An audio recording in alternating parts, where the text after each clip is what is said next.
because I want to know if all of diabetes and how to maintain our diabetes because of my family have a diabetes, so I want to learn it.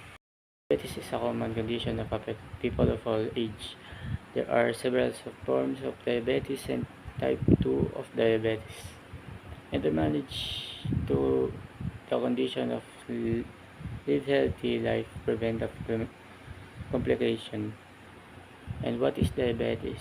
Diabetes is a condition that what happen your blood sugar is too high, develop when your pancreas does have make enough insulin or any at all, or when your body is not responding of the to effect of insulin properly. Sugar mainly comes from carbohydrates in your food and drinks. It's your body to go source of energy.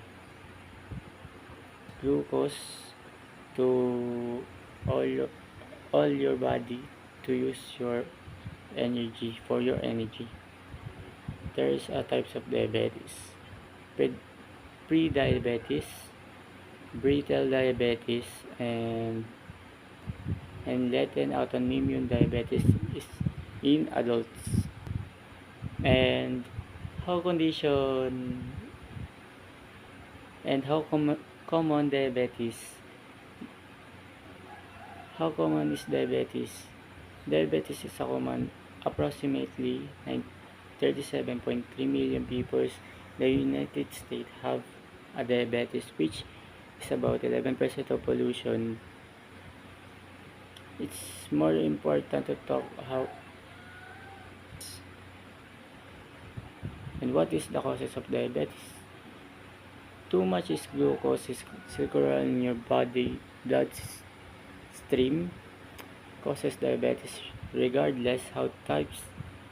However, the reason your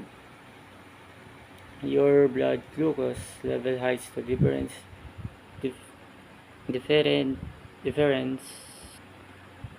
However, the reason your blood glucose level high differs depending on